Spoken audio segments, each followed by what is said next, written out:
ho. Well, howdy doody, boys and girls, and howdy doody, Rodeo Ray. Hi there, Howdy Doody. Hi, kids at home. Hi, Clarabelle. And look at all the wonderful kids in the peanut gallery. Hi, kids. What time is it?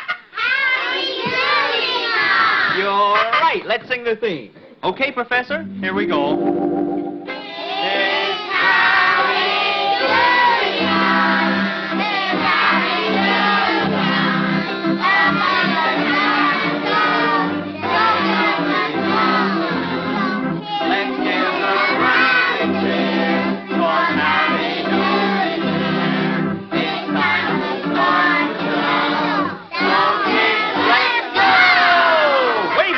Kids. Hi, everybody. Hi, Howdy. How you doing? Hi, Ray, and gee, I'm glad to see your ukulele is okay today. Oh, you bet. Not much good without the strings, and from the way that Clarabelle fixed it yesterday. That's right, Howdy. They're all on there now. I've got all my strings on my uke. Say, you know something else, Ray? Crossing the street isn't very good either. That's right. I mean, if you don't use your eyes as well as your feet. What would you like to hear my song about it? I certainly would, Howdy. Okay. Well, if you think you'll use your feet when you cross the street, I'll set you wise. In the daytime or night, look around left and right and cross the street with your eyes.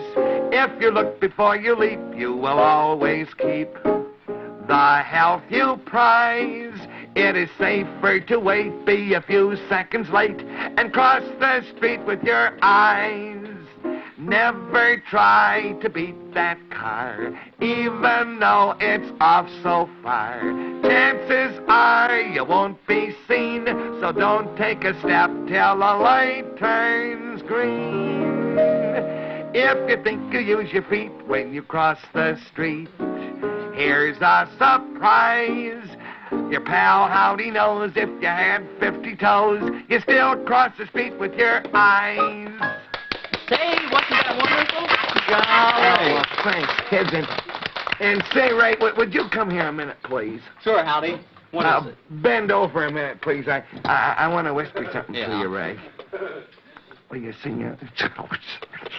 Oh, yeah. I think that's good. And I sing away. That's fine.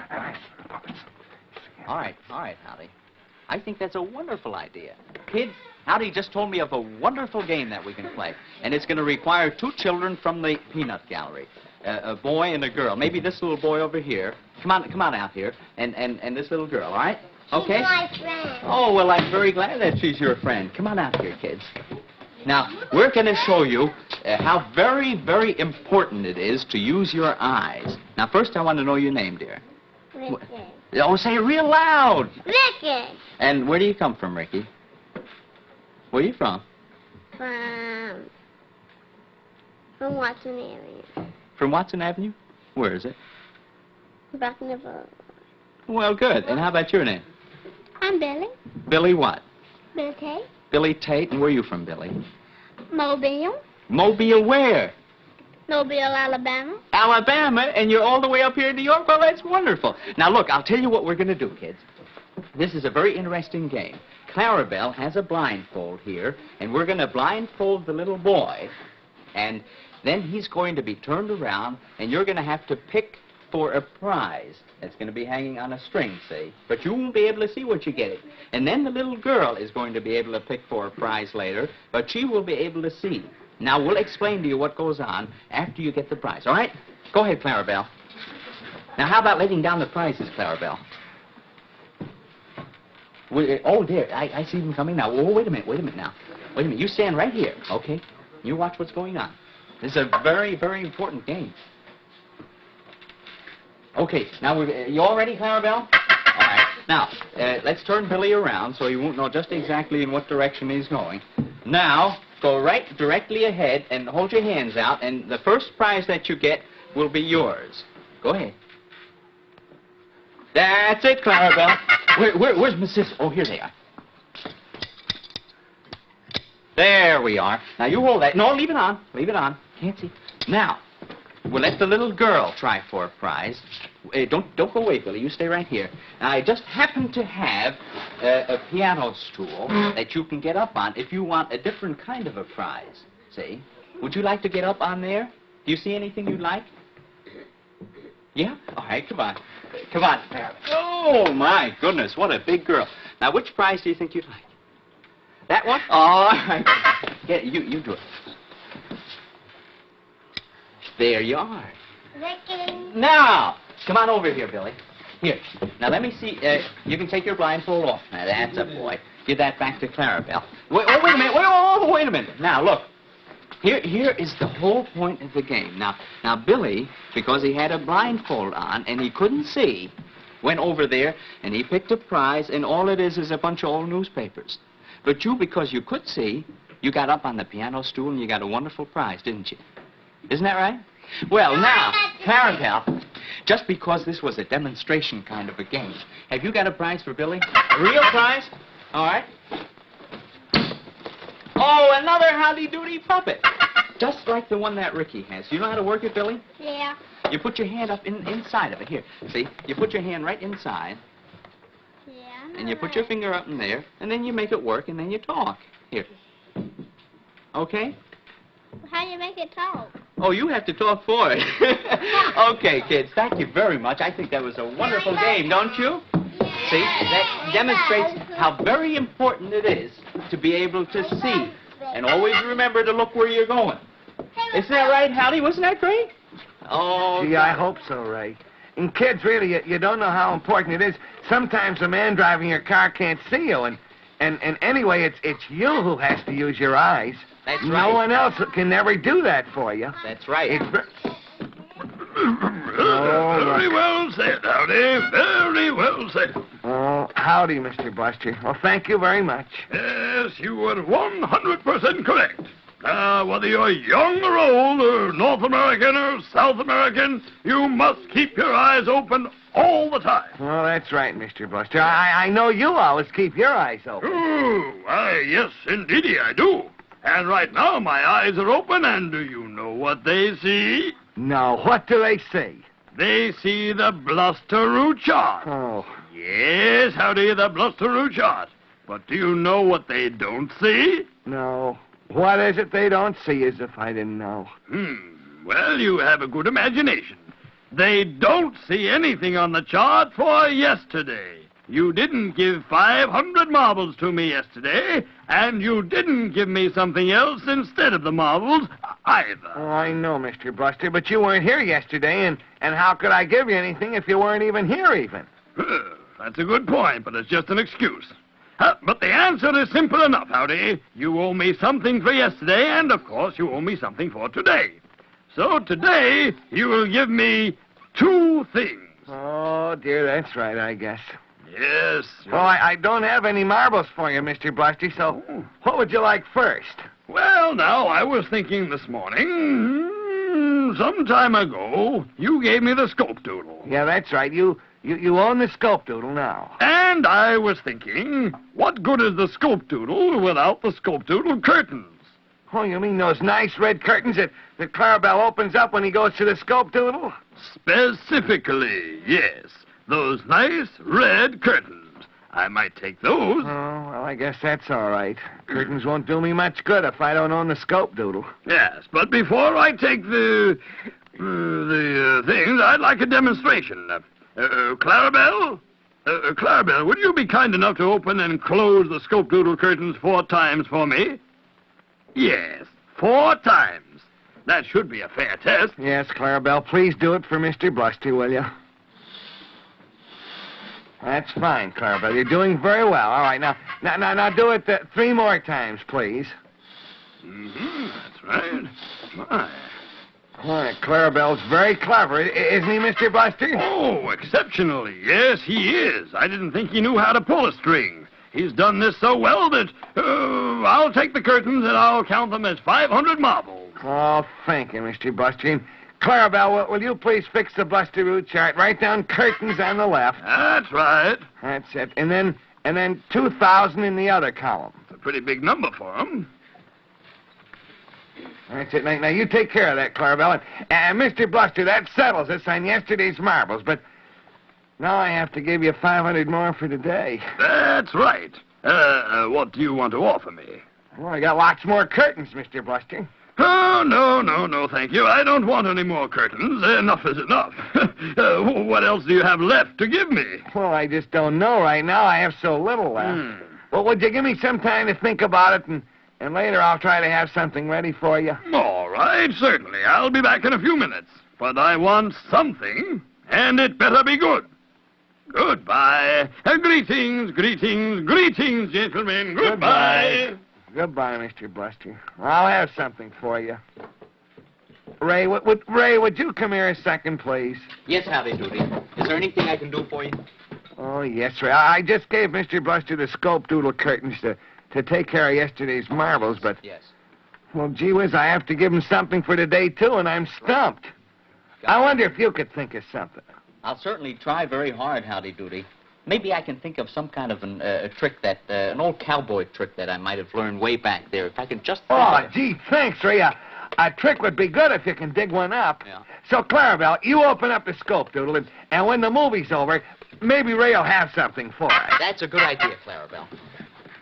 You open the curtain. Oh, that's right, the sign. Mr. Bluster's sign has to go on the scope doodle curtains. Oh, golly. Well, I'll try to think of a trick while the movie's going on. I'll go over here and watch it with the kids.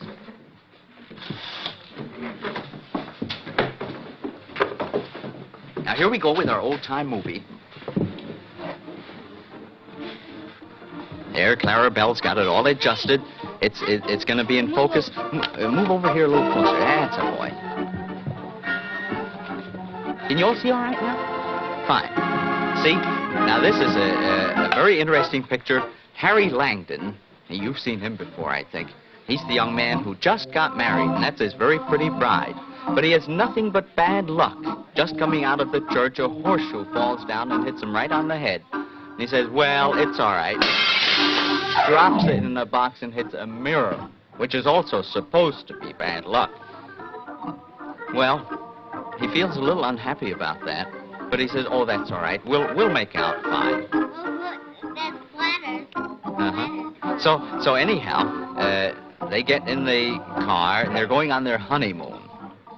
And what do they do but miss the boat? They were going to take a cruise. So in the meantime, here's the captain of an old ship, and he is looking for help. So while, that is one way of getting a crew. He knocked them out. And he's going to be shanghaied and taken aboard this ship with his bride. Well, here they are out on the middle of the ocean. And there's poor Harry over there dressed in a sailor suit. And he says, now, look, I've got to get out of here. I just got married and my poor wife is waiting for me. He doesn't realize that she's also on board. So he says, let me out of here, and he opens a porthole, and of course all the water comes in. See, the boat's very heavy, and it's way down in the water.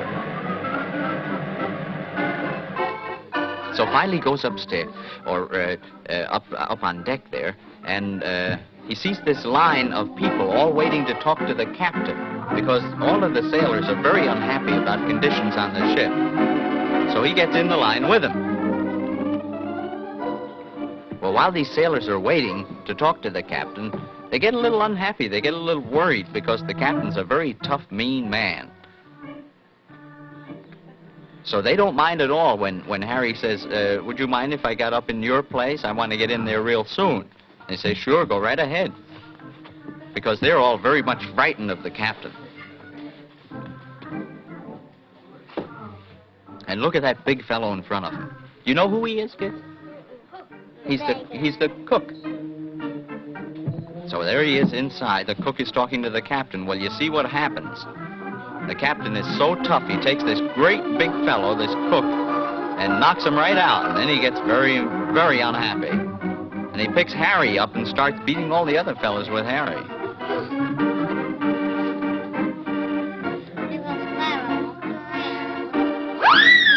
There he goes, and lands right back in the hole where he was before.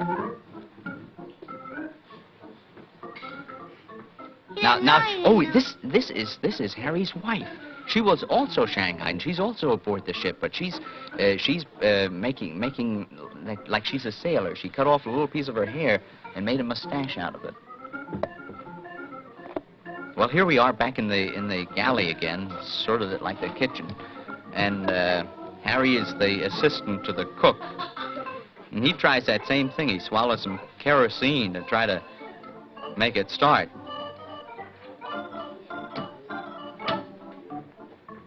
That's a terrible, terrible thing to take in your mouth. My goodness. But it worked. Ooh. It made a fire almost. Did it really get burned? Just a little bit, I guess. I would like to be burned with fire. Oh, no. You wouldn't really. No, not it. No. I wouldn't either. I would be. Look what happened. Did you see? No. That was some rubber bands that fell down out of a box into the plate of soup that he's going to bring to the captain. Let's see what happens now. You know what those elastic bands look like, don't you? Are they very good to eat?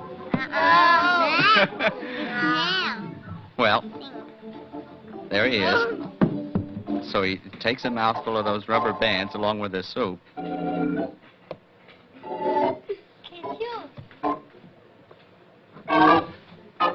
So he gets Harry over there. He says, "Young man, there's something peculiar about this soup, so you eat it." So Harry tries. He doesn't do very well. You can see how much the ship is rocking because Harry goes completely out of view there once in a while. Well, he makes believe that it's very good soup, but it really isn't. No, I wouldn't like it. That doesn't look like so good.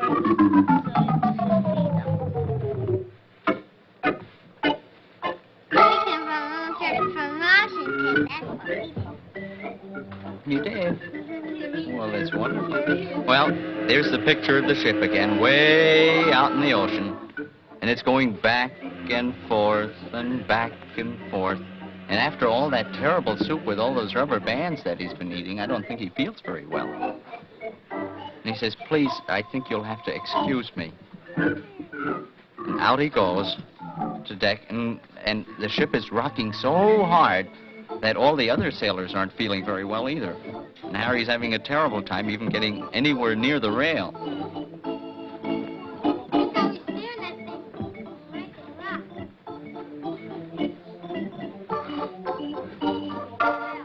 There he is. Well, here we are, back inside again, and the captain is eating a salad. And instead of taking salad oil, he takes the oil right out of a lamp. That tastes good either. That's terrible, isn't it? Now he could get a fire in his stomach. A little hot. Now you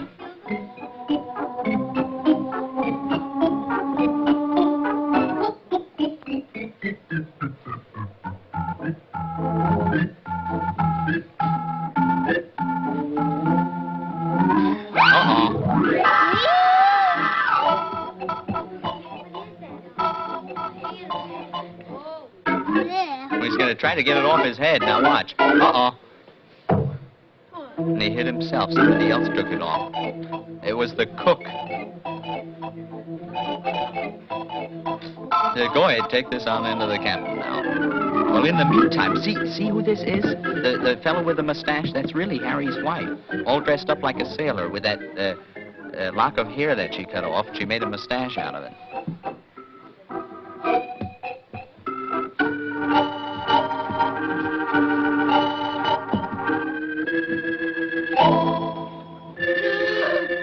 Even Harry doesn't know that it's his wife. And she looks at him, oh dear.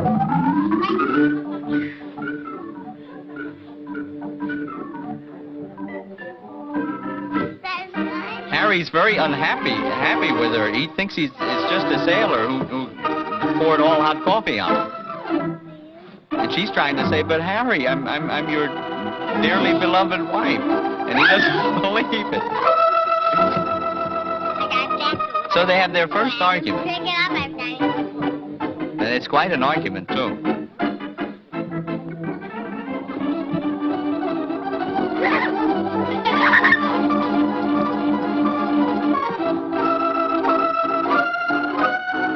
That captain is certainly a tough man, isn't he? Yeah. I bet you wouldn't like to be on board that ship with him. I wouldn't either. I would just stay off with my own life before I even kiss. He's certainly a very hungry fellow. I know it. There's another roast. Looks like roast rabbit, doesn't it? But the captain doesn't quite know what it is. And he says, Harry, where is the cat? Harry says, oh, the cat's around. And he proceeds to eat the rabbit and prove to him that it's really a very fine rabbit. It sure is.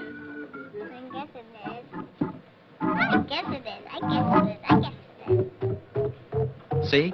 He says, here, kitty, kitty, kitty, kitty, I've got to show you to the captain. And there's the kitty, fortunately. See, everything's all right. Well, wasn't that fun? Wasn't that a good movie, kids? You know, I still have to think of a trick. I promised Howdy that I'd try to think of some kind of a trick so that we could pay Mr. Bluster something. Let me see. I've got it, Clarabelle. Say, Howdy, I just thought of a wonderful trick that I can do for you. You did, Ray? Uh-huh. Oh, boy. Tell us about it quickly. Sure, all right. Well, I'll tell you, you have to... Oh, howdy, Mr. Bluster. Well, look, I don't know exactly what it is yet, but Ray has some sort of a cowboy trick he's going to show us. And if he teaches it to you, and if you like it, Yes? will you count it as today's 500 marbles? Well, if he teaches it to me, and if I like it, yes, why, of course I'll count it. But it must be good. Okay, Mr. Bluster, fine. Ray, please show us the trick now, please. Okay, all right, Howdy. Now, look, kids, here's the idea. You have to take, I used to do it with a rope, but now I'm going to do it with a handkerchief so you can see it just a little better. The idea is to take a handkerchief and hold on to one end with each hand and make a knot out of it without letting go. Do you think that's possible? Well, it can be done, but it took me a long... Clarabelle. It's a difficult trick. You can do it?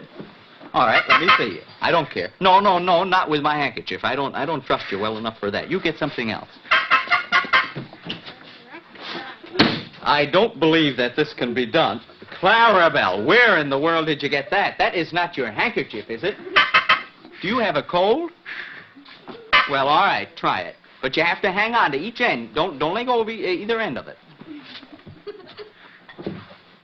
All right. Now, oh, Clarabelle. Clarabelle. Now, no, do it a little slower, Clarabelle. Just a little slower. Clarabelle. Clarabelle, you know what you are? You're a real clown.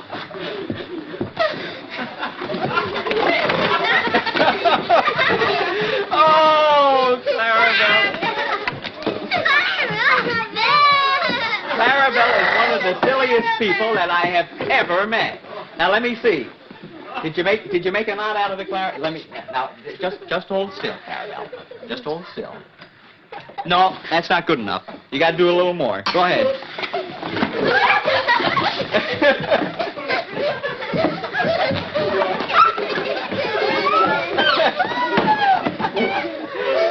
Oh, Clarabelle.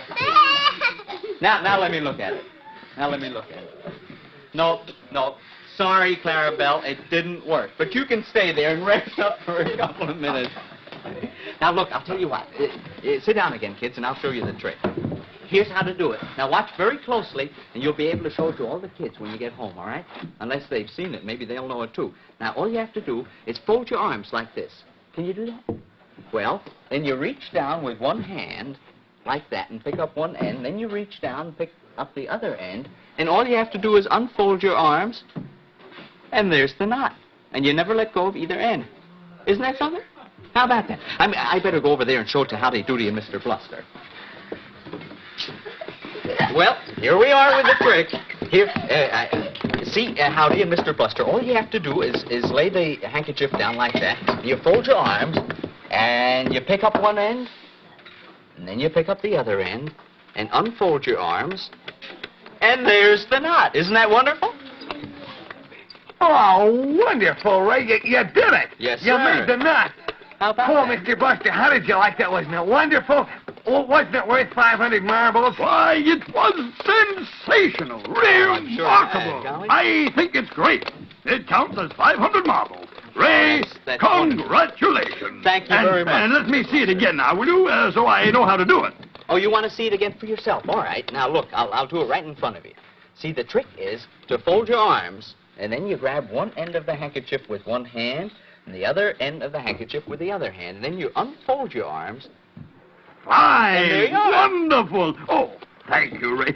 Thank you, Howdy. It's a pleasure. Well, I have It's a fun real with this. pleasure. I must show it to Dilly-Dally now. Oh, Okay. Goodbye, gentlemen. All right, goodbye. Goodbye. Goodbye, Mr. Goodbye, Buster. Mr. Buster. Bye. Thank you. Oh, gee, Ray, I don't know how to ever say thanks. Oh, It's that's really all a right, great Howdy. trick. And Clarabelle, you can add that to the Buster Root chart, too. You write rope trick on the left, and then only 1,500 marbles on the right. Boy, all we owe Mr. Buster now is 1,500 more marbles. Why, he'll be almost paid off Monday when Mr. Smith comes right. back. Say, Howdy, I'm awful happy that my trick worked. You know that, don't you? I'm Oh, so boy, glad I am remembered. too, Ray.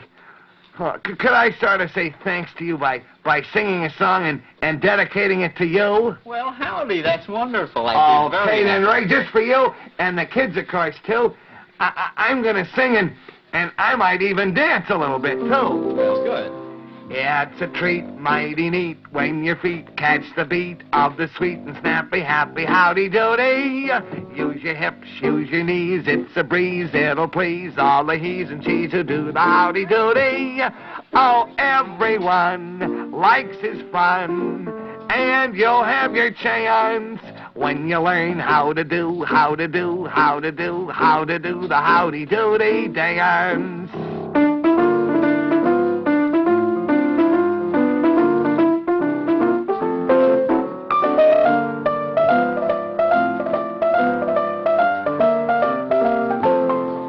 Oh, everyone likes his fun, and you'll have your chance when you learn how to do the howdy-doody dance. That was wonderful, Howdy. Oh, golly, kids, there's the cuckoo. But you know, before we sing the theme song, I want you all to promise me something. Remember what you learned today in our demonstration. Do you remember what we showed you? What did you learn? To keep your eyes open all the time and look where you're going, particularly when you cross the street. That was the whole point. When you don't have your eyes open, you can't see anything. So you keep your eyes open all the time, all right? And look up and down before you cross the street. Well, oh, Clarabelle. We'll see him next time. Let's sing the theme, kids. Okay, Professor. Doody, doody time, it's happy doody time. Now Smith and Howdy do.